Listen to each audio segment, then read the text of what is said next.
In response to high food costs due to inflation and the end of pandemic-era emergency SNAP benefits, there is some relief in sight. Hello and welcome to DETV News. I'm Matt Ford. Thanks for being with us tonight. The Food Bank of Delaware will be holding a series of emergency food drive-thru distributions in each county the last week of March. The Newcastle County drive-thru distribution at Deltec Stanton campus will be on Friday, March 31st, starting at 10 a.m. The food bank will also be at Crossroad Community Church in Georgetown. That'll be Monday, March 27th at 10 a.m. Also that same week, they will be at the Dover Motor Speedway on Wednesday, March 29th, again at 10 a.m. Pre-registration is encouraged, and the food bank states that you must be present to receive assistance. The food bank reserves the right to start early based on traffic buildup. You must live in the state of Delaware to participate in the emergency food distribution, and you are asked to please bring proof that you live in Delaware as well as your ticket, either printed or digitally, on your phone. And please wear a mask when volunteers approach your car for sign-in. Thanks to funding and a partnership with the Delaware Department of Health and Social Services, the Food Bank of Delaware says it will continue these mass food distributions through June of 2023. Additional dates will soon be announced. For more information and to register, just go to fbd.org. In other news, a new bill filed in the General Assembly aims to put a dent in the sale of stolen catalytic converters by changing rules and increasing the penalty for stealing them. House Bill 78 would update the definition of catalytic converters, limit who is able to buy and sell them, increase the penalties for taking the converters, and require they be held for longer before being sold. The bill currently has 10 co-sponsors, including 9 Democrats and 1 Republican. This bill will slow the resale process at salvage yards or other auto parts locations by requiring the buys to wait 48 hours before paying a seller. The theft of the catalytic converters is an issue nationally. The National Insurance Crime Bureau says it has increased because of the price of precious metals. According to the Delaware State Police, catalytic converter theft has increased from 17 in 2016 to 1,071 in 2021. Less than a year after switching from thicker plastic bags to paper bags following the closing of a regulatory loophole here in the first state, Walmart announced that it will stop providing free bags at checkout or pickup starting next month. The elimination of single-use paper bags will begin in Delaware on Sunday, April 18th. Walmart, the nation's largest brick-and-mortar retailer, has 10 locations in the first state. It is billing the bag elimination as part of its ongoing efforts to reduce waste. The ease of transition for customers, Walmart will sell multiple types of reusable bags and containers throughout the stores and at store registers. Walmart delivery orders will continue to utilize paper bags, but customers will have the option of purchasing reusable bags as well. Back in 2019, Delaware joined states like California, New Jersey, and New York in banning single-use plastic bags in stores. But when retailers, including Walmart, started using thicker plastic bags to skirt the specifics of the law, the Delaware legislature passed another bill to close that loophole. That law, passed in 2021 and enacted in July of 2022, specified that reusable bags are those that are made of durable fabric and have stitched handles. In other news, the Delaware Department of Justice's Division of Civil Rights and Public Trust secured fair housing settlements in 2 cases that awarded $50,000 collectively for 2 victims. In December of 2022, the department reached a settlement with the Wilmington area apartment complex Chateau Orleans Apartments for failing to reasonably accommodate a tenant with a physical disability. The settlement stipulates that Chateau Orleans Apartments will pay the compliant $30,000, complete fair housing training, and revise its fair housing accommodations and modification policies. The settlement comes after a complaint was filed in June of last year alleging that the apartments constructively evicted the tenant an amputee who uses a walker and a wheelchair by failing to repair a faulty elevator which served as the tenant's only access to their second-floor apartment unit.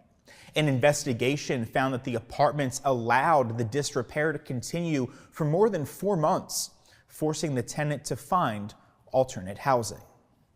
Now, in the second case, DCRPT reached an agreement with the Newark area complex, the Vinings at Christiana, for an instance of unlawful discriminatory housing practice that left a woman and 3 children homeless.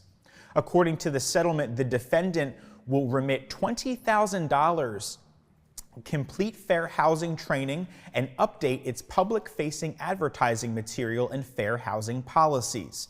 The settlement follows an investigation which found the defendant violated the Delaware Fair Housing Act by failing to correctly follow the Low-Income Housing Tax Credit Residential Section Plan and wrongfully denying an applicant who held Rental State Assistance Program voucher on grounds of insufficient income. New legislation in the Delaware General Assembly seeks to address pregnancy-related complications as well as health disparities.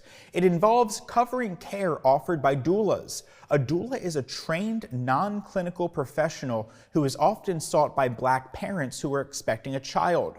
A bill introduced in the House of Representatives would require Medicaid to cover doula services. House Majority Whip Melissa Minor Brown, who is a nurse, said eligible doula services would include 3 prenatal and 3 postpartum visits, as well as presence through labor and birth. She believes expanded coverage of doula services could help bring down the disproportionately higher rates of maternal and infant mortality affecting the Black population compared to other populations.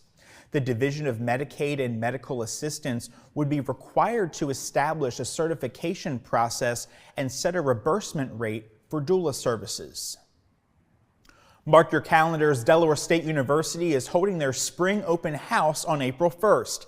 At the open house, you'll have the opportunity to learn about admissions, planning and selection process, explore academic programs, student life and internships, and financing options through financial aid and scholarships, including a scholarship for Delaware residents.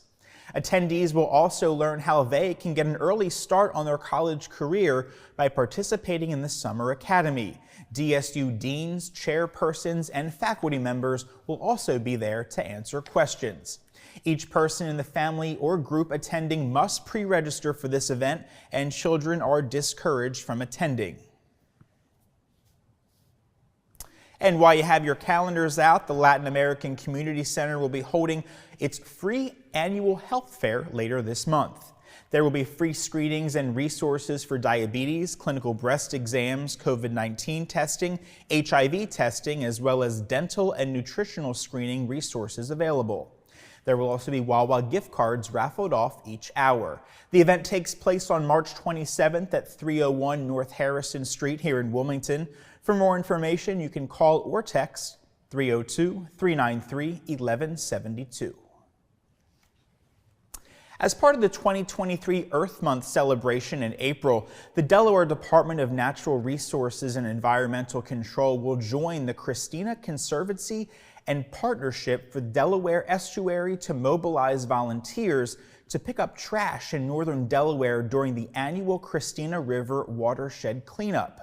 The cleanup will be held from 8 to 11 a.m. Saturday, April 22nd at 12 sites in northern Newcastle County from Brandywine 100 South through Glasgow and Bear. Cleanup volunteers are encouraged to register now at volunteer.christinarivercleanup.org. For a chance to win a 2023 Delaware State Parks Annual Pass, volunteers are encouraged to share cleanup photos using the hashtag Christina River Cleanup. Each photo post counts as an entry. Information about the 2023 Christina River Watershed Cleanup will also be posted on their social media pages. And a University of Delaware junior has been keeping a big secret for a few months. Lily Ramos, a nursing major and soon-to-be world traveler, was the grand prize winner of The Price is Right, appearing on a special college edition of the game show. Now, she taped the episode in Los Angeles, California over winter break, but this week she watched her national television debut on CBS inside her off-campus apartment on Monday. Ramos rep UD Nursing on the show and gave her program a shout-out in her audition. The Southern California native was one of a few college students from the East Coast to appear on the game show. Her showcase featured trips to South Africa, Rome, and Washington, D.C.